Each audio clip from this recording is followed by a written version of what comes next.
imirimbanyi, umunyamategeko w'umuhinde, umurwanyi w'ubukoloni ndetse umunyapolitiki watangije ubwigenge bw'ubuhinde, Mohandas Karamchand Gandhi. Yabashije kurama imyaka 79 ndetse muri iyo myaka yose yabashije gukoramo ibintu byinshi bigiye bitandukanye. Muri iki kiganiro tugiye kurebera hamwe bimwe mu byaranze ubuzima bwe muri iyo myaka 79 ndetse n'ibikorwa bikomeye yabashije kugeraho. Kuri mikoro Mugisha Jean Baptiste.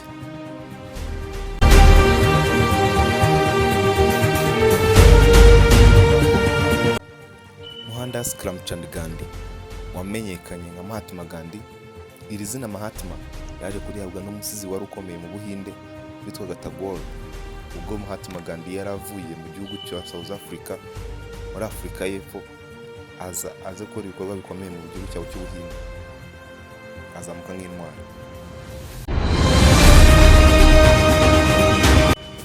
Izina Mahatma bisobanura umuntu ukomeye, ufite umutima ukomeye ndetse ubasha guhuza imvugo ye n'ibikorwa abasha gukora. Mbese muri makeya izina Mahatma bisobanura umuntu ugororotse.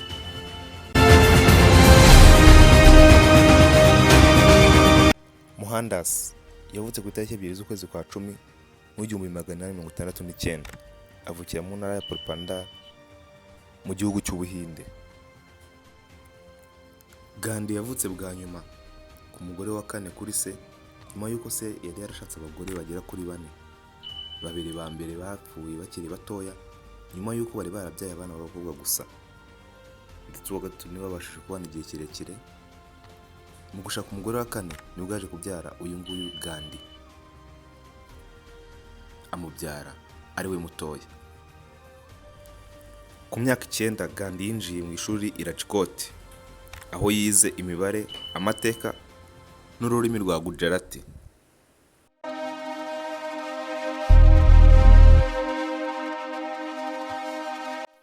Afite imyaka 11 yinjiye mu ishuri ryisumbuye i Rajkot, ishuri rya Alfred.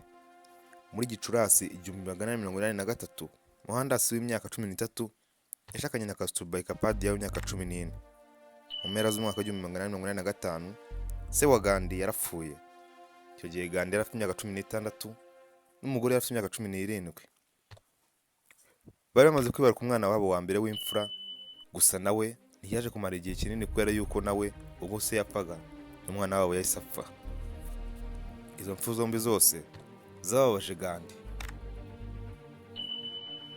Nyuma y'ibyo haje gucamo indi minsi, Gandhi arongera abyarana n'umugore we abandi bana bagera kuri 4, uwitwa Hanilo, uwitwa Manilo, uwitwa Randas ndetse na Devidas.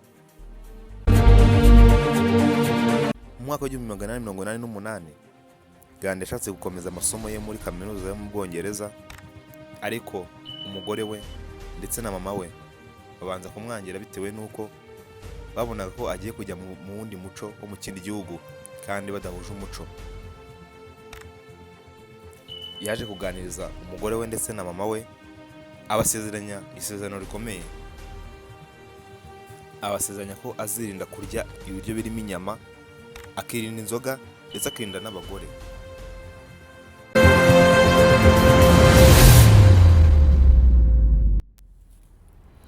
Gandhi nubwo yaje kuva mu Buhinde akajya kwiga mu Bwongereza, ntiyari afite ubushobozi buhambaye kuko ntabwo yabashije kwishyura muri kaminuza zari zikomeye icyo gihe ndetse n'ubuyobozi gikomeye zirimo nka Oxford. Gandhi yagiye muri kaminuza i Londres ahakura amasomo arimo ubuvanganzo bw'Icyongereza. Gandhi yaje kongera kwiyandikisha mu ishuri ry'amategeko. Aho muri iryo shuri ry'amategeko ahiga agamije kuba umuburanira cyangwa se uwo tumenyereye nk'umwavoka. Gandhi mu bwana bwe yabyirutse ari umwana ugira amasonisoni. Izo soni ze kugira ngo abashe kuzitsinda, yaje kujya mu itsinda ry'abanyeshuri ndetse n'abandi bantu bose bimenyereza guhura n'abantu benshi kugira ngo bazabashe gutsinda izo soni, bazabashe gukomeza amategeko.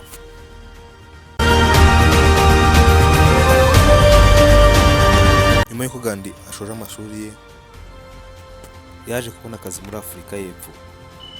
Abajije umushahara bamwe ko ari amadolari agera ku 700. afite agaciro ko mu mwaka w'ibihumbi bibiri na cumi n'icyenda. Mu rugendo ari kujya muri South Africa, muri Afurika y'Epfo, yaje guhura n'ingorane nyinshi zigiye zitandukanye, aho yaje guhura n'abantu bafite ivangura rishingiye ku ruhu, bagenda bamukandamiza ndetse muri gari ya moshi bakamushyira mu byumba bitarimo abandi bantu, ndetse no mu bwato bakamushyira mu byumba byo hasi.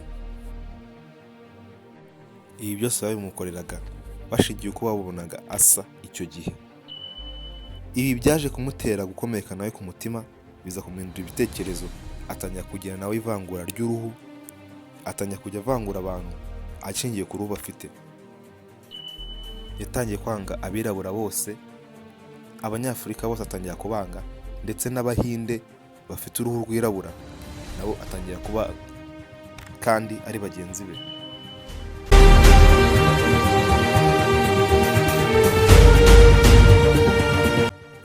Ku myaka 23 Gandhi yaje kujya muri Afurika y'Epfo, aho yaje kumara imyaka igera muri 20. Iyo myaka yose ntabwo yayimaze agitekereza bya bitekerezo by'irondaruhu, akomeze kuvangura abantu ashingiye ku ruhu, ahubwo nabwo yaje gufata iya mbere mu kurwanya abantu bafite iryo vangura, atangira kubaka umuryango ukomeye w'ubumwe, no violence, urwanya akarengane kose.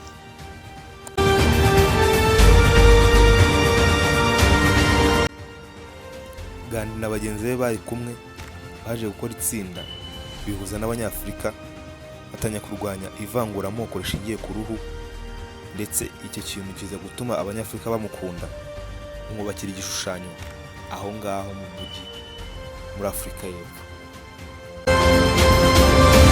Ibyo birangiye, Gandhi yaje gusubira mu Buhinde, yinjira muri Kongere y'Ubuhinde. Mu mwaka w'1920 Gandhi yaje gufata ubuyobozi. Kugeza ku itariki 23 z'ukwezi kwa mbere 1930, Kongere y'Igihugu yatangaje ubwigenge bw'Ubuhinde. Ariko icyo gihe Ubwongereza ntabwo bwigeze bubimenya, cyane ko aribwo bwari bwarakolonije Ubuhinde. Mu 1942 amakimbirane yariyongereye cyane kugeza ubwo Gandhi yaje gusaba ubwigenge bwihuse.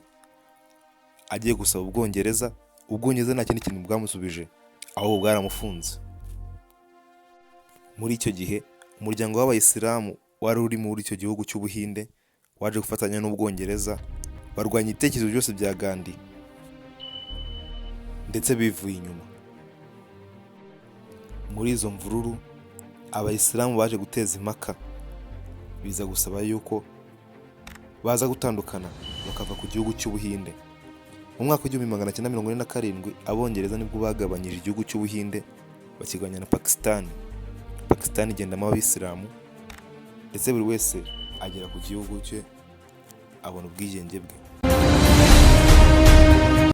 Ku isaha ya saa 11:17 z'umugoroba, itariki 30 Mutarama 1948, mu busitani bw'inzu ya Birla, nibwo umunyagihugu w'umuhindu utavuga rumwe na Gandhi yamusanze muri ubwo busitani, amurasa amasasu 3 mu gatuza.